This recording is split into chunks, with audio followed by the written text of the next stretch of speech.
This is the most brutal method of murder in history. The killer murdered the victims, threw them into an incinerator to cremate the bodies, and even cut off their skin and hung it out to dry. Late at night, a man with an injured arm was desperately fleeing. A figure in black wielding a machete relentlessly pursued him. During the chase, the man stepped into thin air and tumbled down a steep slope. Just as he thought this accident had helped him escape, he was blown up the next second. Angela completed the restoration of the tattoo on the arm and discovered the ink was made from burnt cotton, aluminum, baby oil, and urine, a common formula prisoners use to tattoo each other in prison.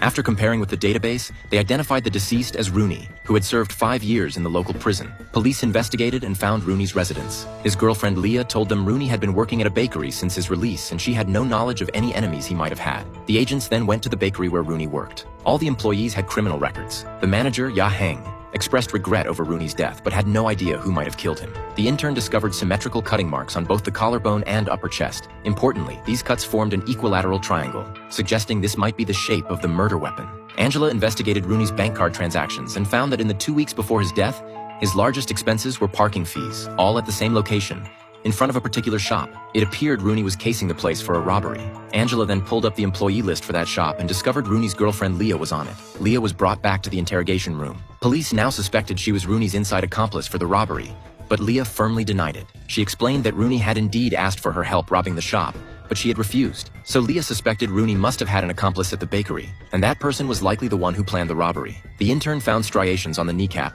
indicating Rooney had fallen while running. After performing hematoxylin staining on the mandible, patella, and metacarpals and conducting microscopic analysis, numerous similar striations were found. Based on the fall location and the newly discovered particles, they might be able to deduce where Rooney was held captive.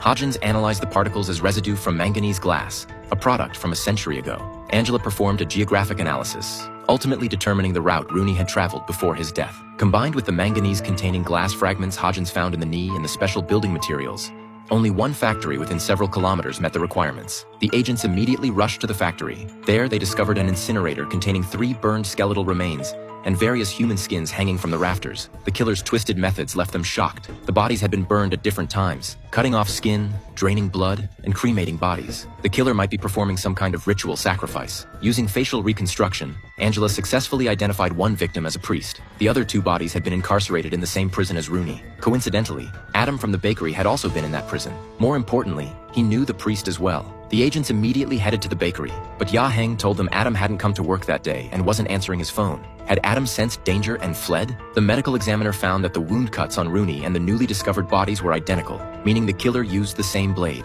Based on the metallurgical composition and shape of the blade, it was determined to be a ceremonial slaughter knife used in religious rituals. Coincidentally, Adam had been stationed in that region. The agents then received a text from Ya Heng saying he'd found Adam.